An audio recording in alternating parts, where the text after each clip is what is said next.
All right, you guys, we are back and I'm going to talk a little bit more about lighting inside of Blender and kind of just setting up your scene so that you guys can get started a little bit quicker. So before we were talking all about using Blender Kit and we kind of touched um, on the lighting and stuff like that, but I just wanted to get a little bit more in depth on lighting and kind of maybe show you guys how to set up like maybe what a room would look like here. So I have my base scene here inside of Blender. I'm going to add Shift a plane, go to mesh, add a plane. And let's scale this up. So I'm going to hit S on my keyboard and just kind of scale that out a little bit. Let's look through our camera view and see. Okay, cool. And then we're going to take this cube and we're going to kind of make a wall. So I'm going to hit G on my keyboard and Z.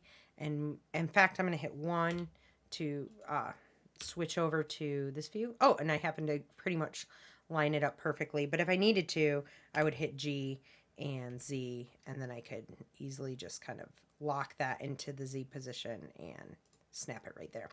The other thing I want to do maybe here is move it to on the X position. So G and X and maybe right here would be nice. And now I kind of want to scale this. In fact, I want to scale this in 3 dimensions. So let's start here with the X and the Z. So I'm going to hit S and then X to kind of bring the width in, and then S and then Z to scale it upwards. Doesn't need to be that big, but then I want it G and Z, and I'm going to move that back up here. And then let's go into our X view by clicking up here on the little gizmo, that X. And then let's hit scale and Y, and then scale it over this way. Maybe to right there would be cool. And then we are going to go back to our perspective view, and we're going to duplicate that and move it over to the side, kind of like 2 walls. So let's get out of this view real quick. Go back into our perspective view here, which is right there. And let's duplicate this cube, Control D, or I'm sorry, Control C, Control V. And we're going to grab this one and we're going to rotate it. And we are going to rotate it only on the x-axis. So wrong way. Nope. Let's undo that. It's going to be the z-axis because we need it to, like, if you think of there being a line all the way through, it's going to rotate around that way. We need to RZ. There we go.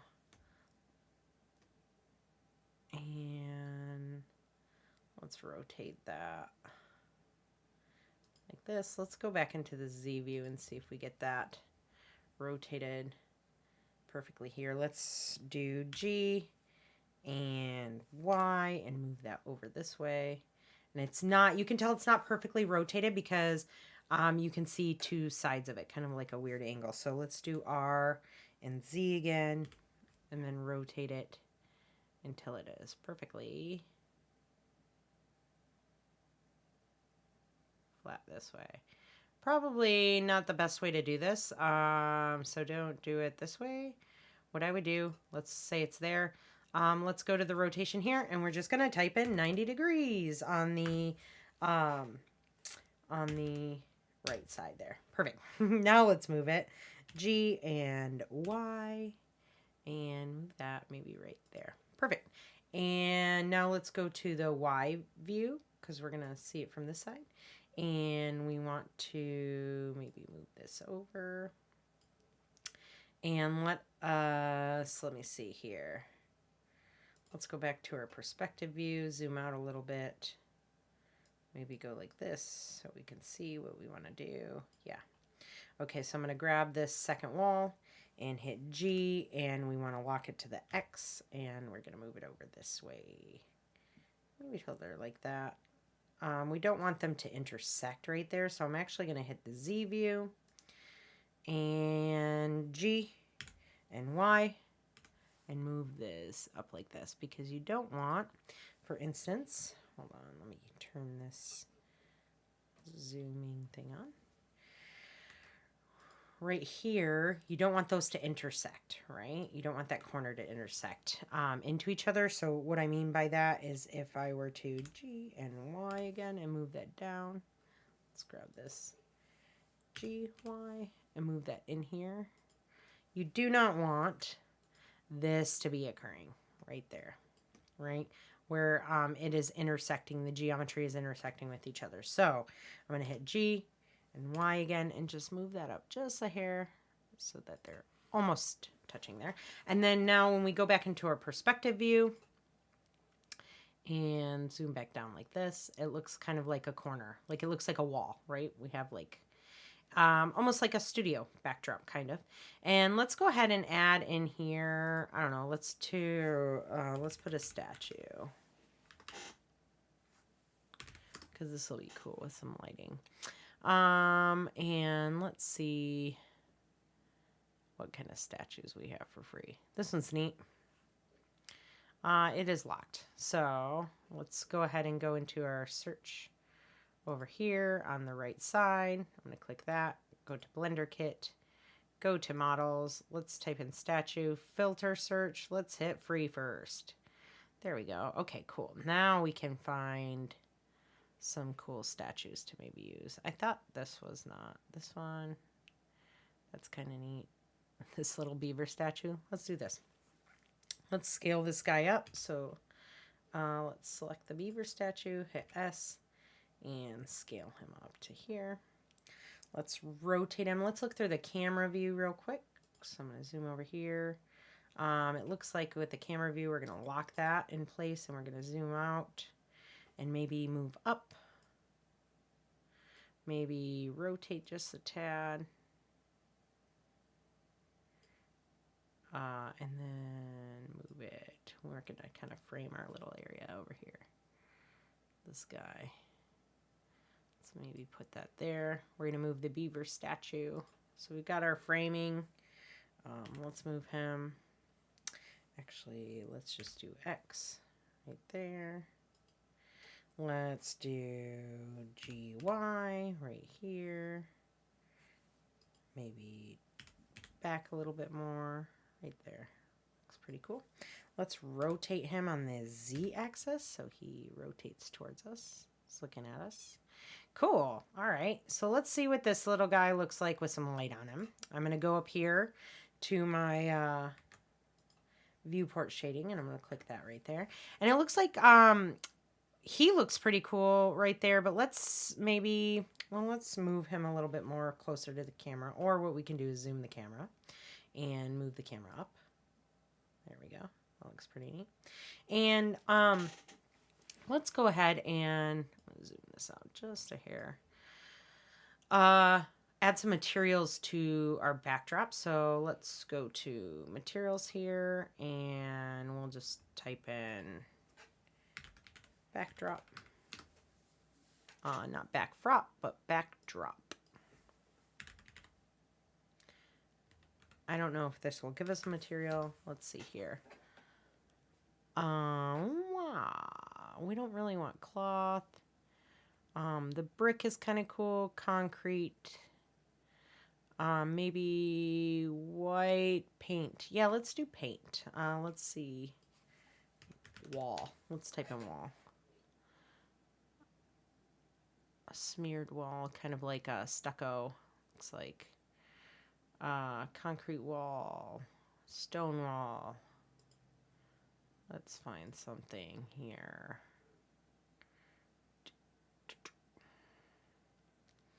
That we can. I think that's stucco one. Cracked concrete. Wall. White, yellow wall. Let's type in here paint. Let's see what that does. This is like abstract paint. Procedural peeling paint, which means that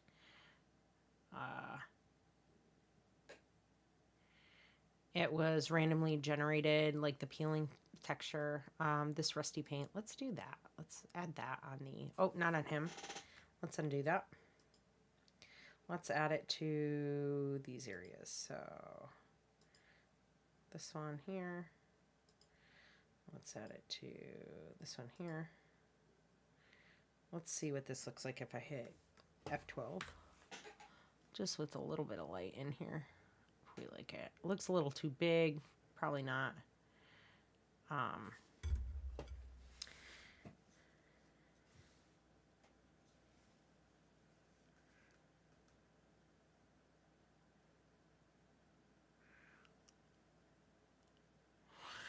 right. I don't like it. I'm not gonna lie. Let's go ahead and take that off. So let's undo that. Undo those. Come on.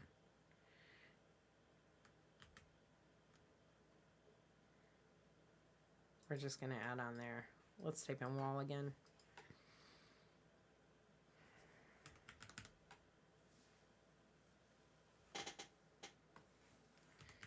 And I'll just throw it on top.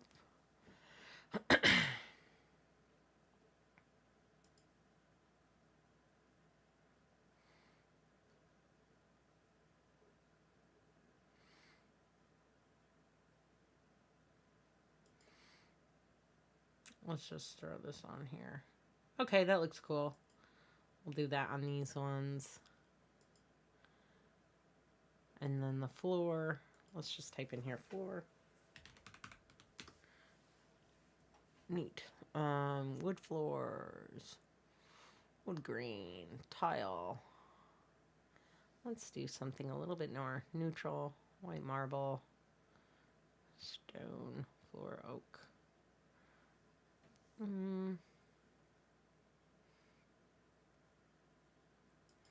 More of an industrial. Oh, let's not do that. Undo that. We will grab the plane. Remember to grab your surface before you throw your texture on. There we go. Let's see here. F12. All right. So it's kind of dark. Let me find something a little lighter. Stone floor. Tiled floors.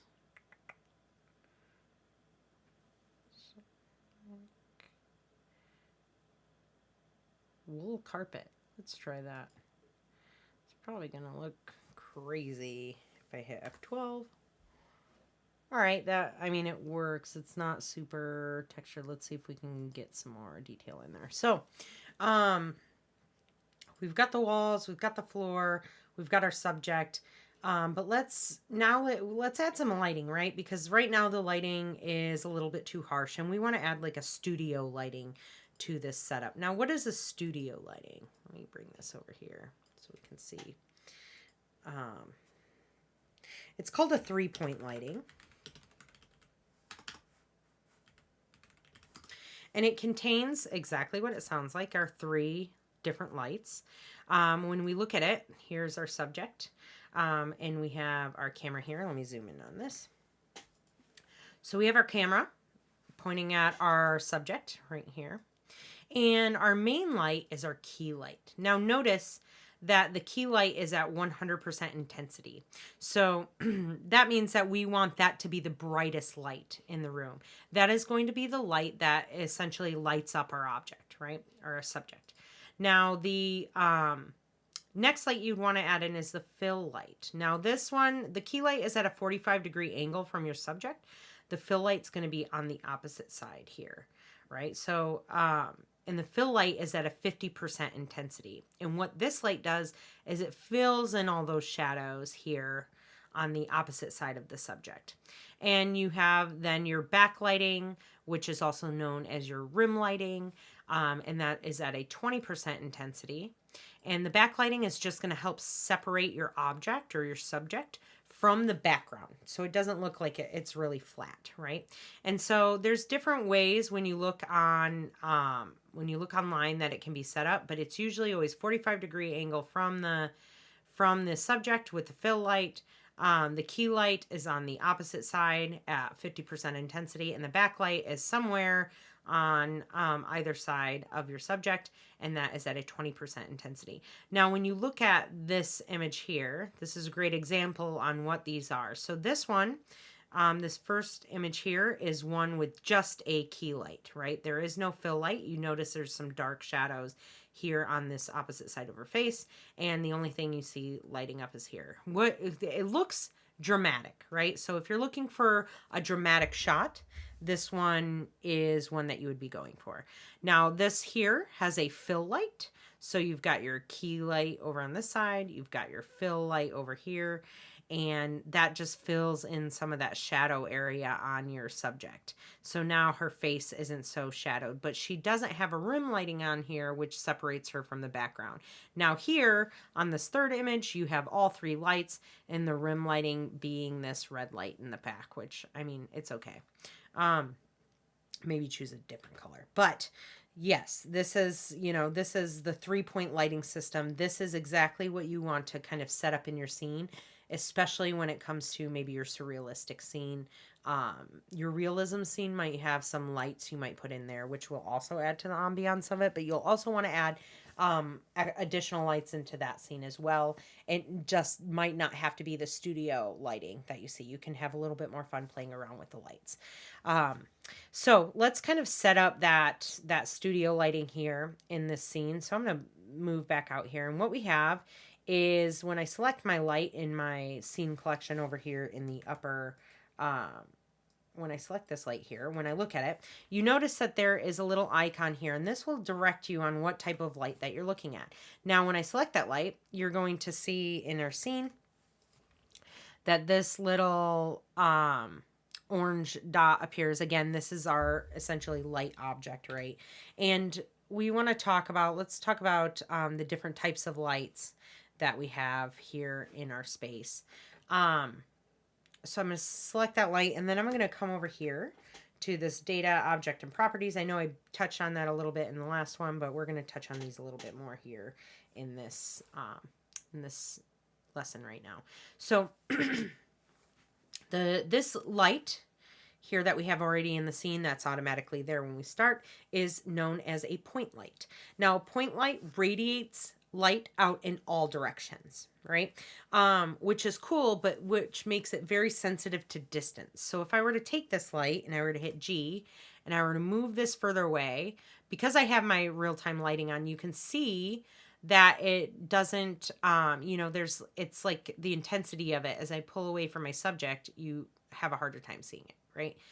Versus when I bring it right onto my subject, it looks very bright, and it, and it has, the distance is really affecting like the brightness of what it's doing in your scene. Now, you can adjust some different things on this light. So I'm going to set this light right over here. In fact, I'm going to look at the top here, and I'm going to set up 3 lights. Let's do this real quick right now. So we have our first light. I'm going to hit G, and then I'm going to move this over right here. This is going to be our, let's rename this to our fill light. And let's put our key light on the other side. So I'm going to Shift A, go to light, and add another point light, which we can change at any time. Let me see here. And I'm going to change this to key light.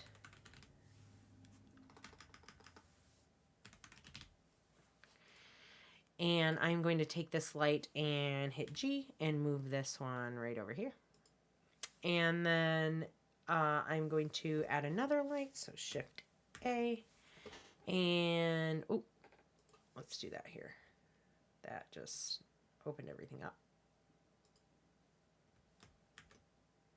Oh, didn't want to do that. There we go. So I'm going to grab that key light, or I'm sorry, I'm going to select off and then hit Shift A, and then we're going to add in another point light. And this point light, I'm going to hit G and move this maybe back here. Kind of, we're going to rim light this over on this side. Add a rim light. And now I want to pull my scene down this way. We notice that these lights are kind of under the scene, so I want to hit G and I want to bring that up. This is the rim light. Let's rename this so we know which lights we're playing around with. And then let's grab that key light and hit G and move that up over here. There we go. And we're going to swap sides. X right here. Z. Let's go and see where that is. Okay. Now we're going to jump back into our perspective view. Let's move this around a bit. And so our key light, we're going to want to intensify this key light. The fill light is at 1,000. If you come over here, if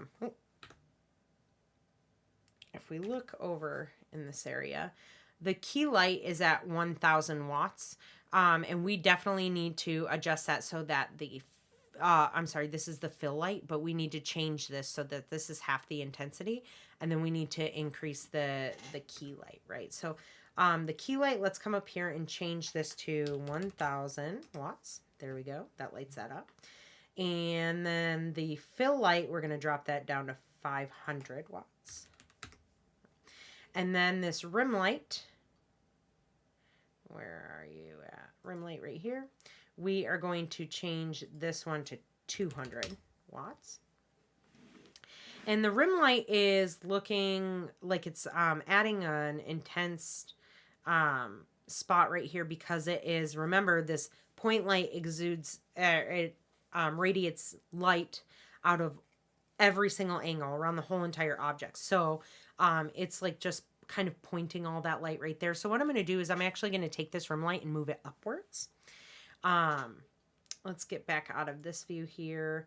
Let's grab that rim light. Let's hit G and Z and then kind of just bring that up here. So it's kind of off the wall. We can even maybe rotate our scene a little bit and then move it a little bit in the X direction. So it's a little bit over here more.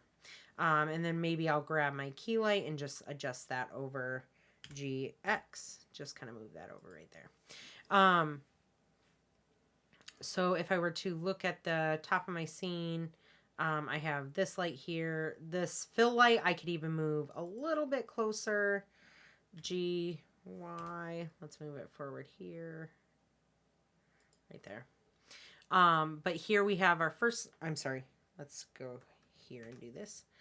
So we have our key light, our fill light, and we have our rim light right here. And now the key light, let's start working with that first. Let's maybe bring that above. Let's bring this one down below. Maybe not. Change the orders of these.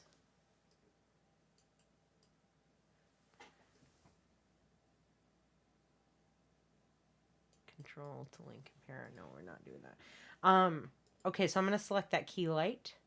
And it's 1,000 watts. That's good. The radius of this. Now, the radius is going to determine essentially like how wide that light is. How far that light is essentially like emitting the how large of an area that radius is. It's like the fall off, right? So it's, when I increase this or decrease, when I decrease, it gets more intense. Look at the shadow of him, of the statue right over here on this wall, directly across from the lighting. When I increase this, when I decrease the fall off, it becomes like a harder shadow, right? It's got hard edges on it.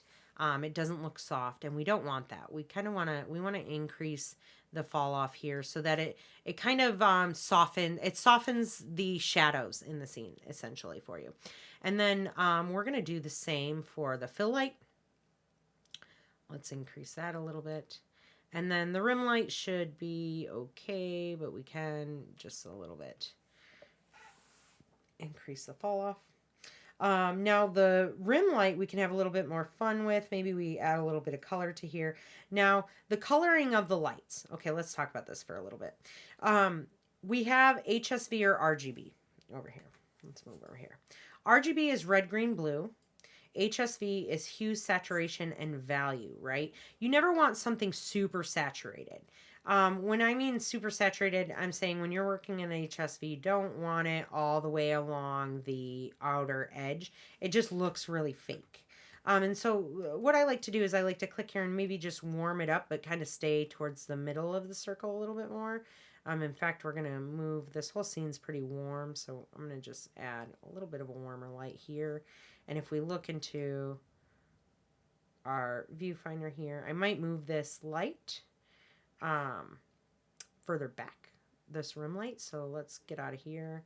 Let's go to the Z plane. Let's hit G and let's move that on the Y axis. So it's a little bit further back.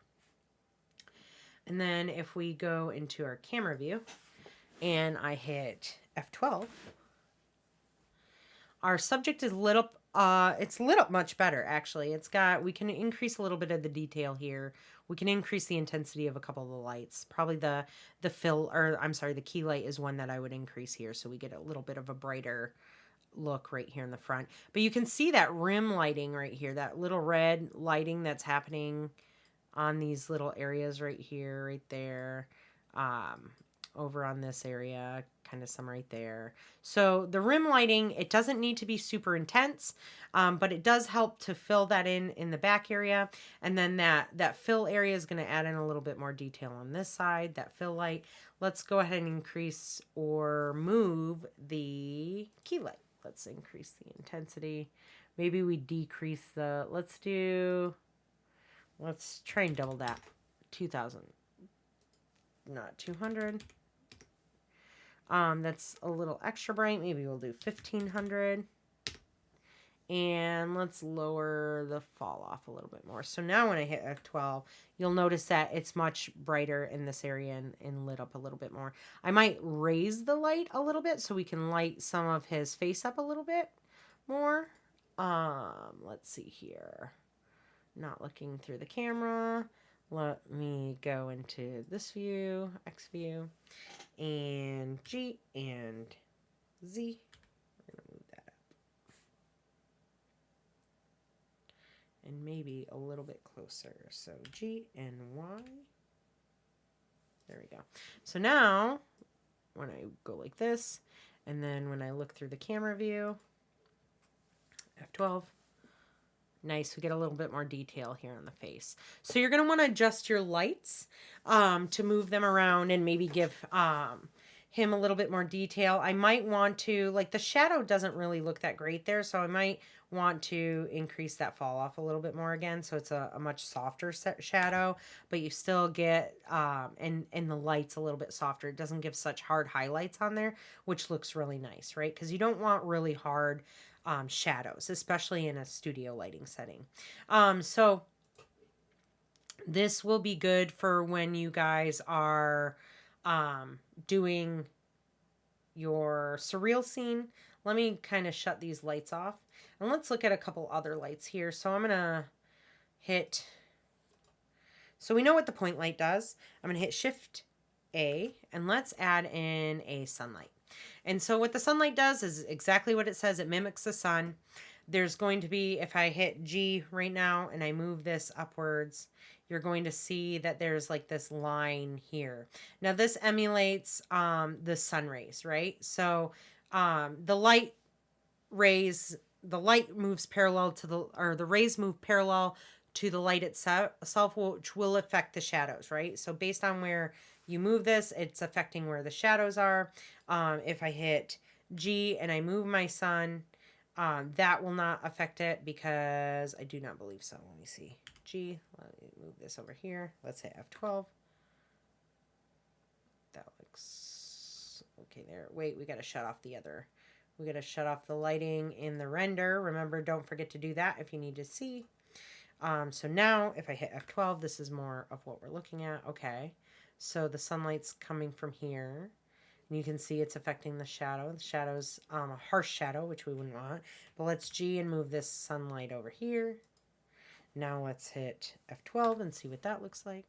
All right, so we're really, the area of it doesn't do anything. You can increase or decrease the strength of the sun, which will increase obviously the strength of like how bright it is, and the angle will affect the shadows it'll soften the shadows that are casted from the sun. So you'd want to increase that. So if you've got like an outdoor scene, obviously this is something that you'd be more looking into. Now I'm going to delete that sun. Let's look at the spotlight. So Shift A, light. Let's add a spotlight here. And let me get out of the camera view so I can see where the spotlight is. Okay, so G, I'm going to move that up here. Now the spotlight is a little bit different, right? This simulates a spotlight like you would think, right? So there's a cone that indicates not only where it indicates where the light is pointing, right? The radius, this parameter right here, this like little circle thing, indicates I think this is how bright the light is. Let's go ahead and increase. Let's select the spotlight. Let's go here to the data. Let's increase the wattage, so like 1,000. Let's increase this even more. Let's try 5,000. No. Okay, there we go. So you see this, the spotlight here, this is going to increase the fall off, right? So if you look here, it's the beam shape and it's increasing the blend, right? The blend of the edge of the spotlight. So this would be more what you would see like in a drama or class or something. Even then it wouldn't be like 100% hard on the edges. It would still be like kind of faded there. Now the size is going to be how big that spotlight is, right? It's going to change the shape of the cone. And the soft fall off is going to affect your shadows. So this is the radius right here is going to be the shadows, to soften the shadows. The more you increase it, the softer your shadows will get. And the blend here is going to change the edge of the light of that spotlight, right? So if I hit F12, you won't actually see that cone end up in the render, but that's something that is, important to look at. This blue thing here is going to affect the size as well. So you can grab it this way and change it like this.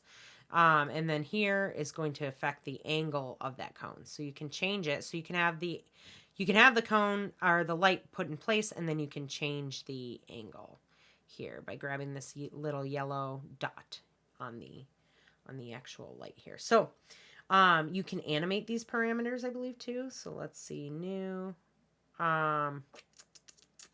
Let's not do that. We're not going to talk about that right now.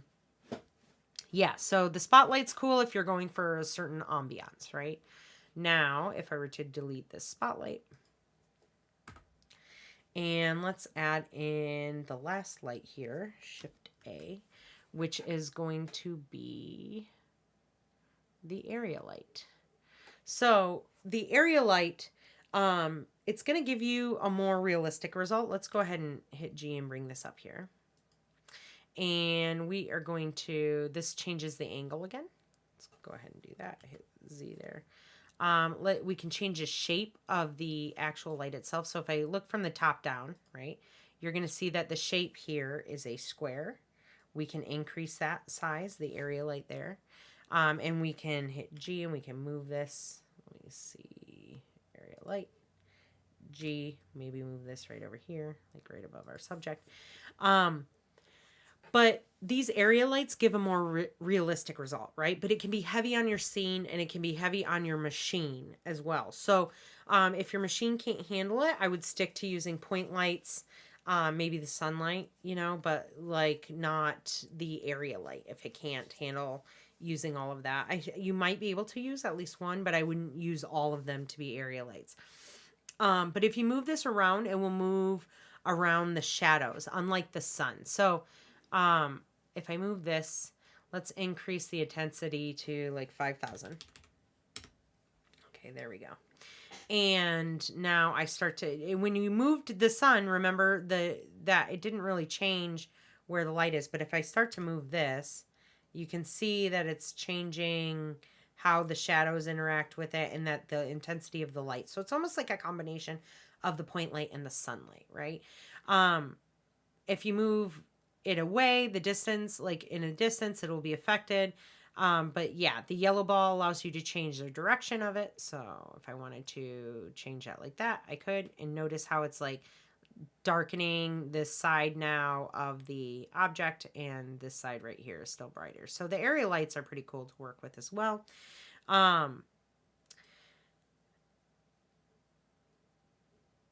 So how this one works is that light rays are being fired from the shape of the light. So it's everywhere. So from this direction and up, it's being fired that way. You can change the shape of it to a rectangle. You can change it to a disc. You can change it to an ellipse. So there's different options here that you can do. It just gives you the ability to have more control over your shadows, right? So it's really nice. It looks really good, but it is intense on your machine. So you will want to set up your studio. You want to set up, your surreal scene in here. Maybe what I have this area light, right? Let's just put this here. Let's say we have our lighting. Let's put our studio lighting in. Actually, let's delete this light. Let's turn on our studio lighting that we had. Okay. Hit F12. Let's look through. This is what it looks like in the camera view. Let's say that we want to animate this, right? Because the real and surreal scene, the real scene will likely not have animation. The only animation that will be done on that is going to be the camera. As far as the surreal scene, you can have animation. You should have animation into that. And it should be of your objects within the scene, right? So let's go ahead and look at this beaver statue. Let's grab him. And let's try and animate this little guy. So I'm going to go to the object. Over here. Select that spot.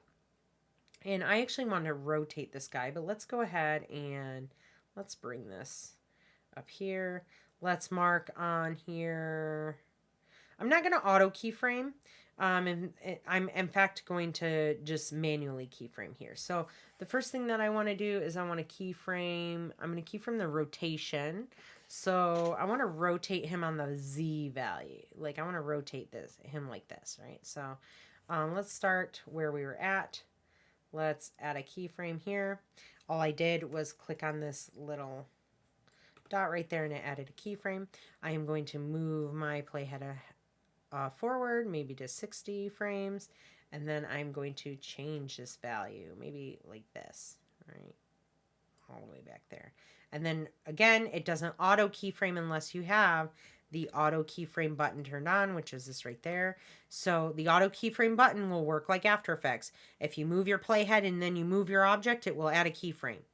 But if you don't have the auto keyframing on in Blender, you will have to manually come over here and click this until it turns solid. So there we go. And it turns yellow to show that it is animating. So now if I hit space, it is going to animate that. It is automatically eased. Let's go ahead and go into the different view. Move that summary over here.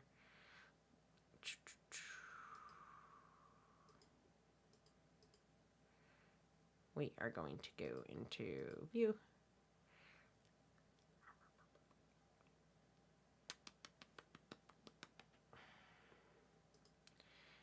Where was this one? It's not there. It's right here. There we go.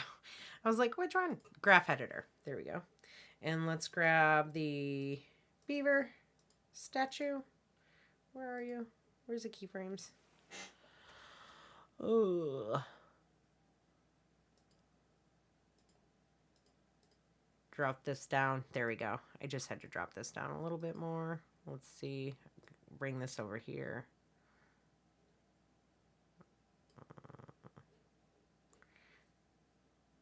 Beaver statue. Object transform.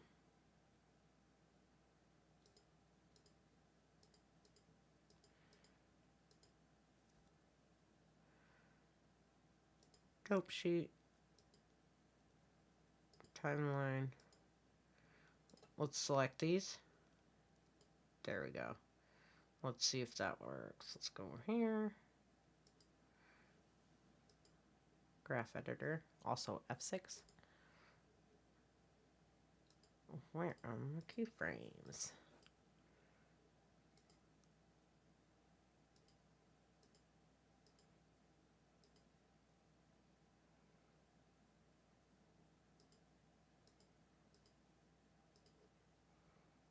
Can you zoom out? There we go. So they were just above. So I just had to zoom out a little bit more. Here's the keyframes. So it's kind of, let's zoom in here. Zoom out a little bit. There we go. We're able to see it a little bit more. Can we zoom in a little bit more there? Quite a bit more. Let's move over.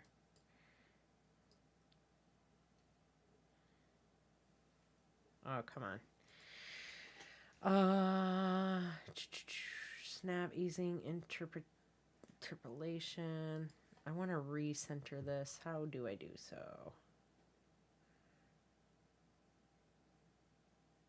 Let me take a second. Only show F curves and drivers that are disabled. Create a ghost curve. Nope.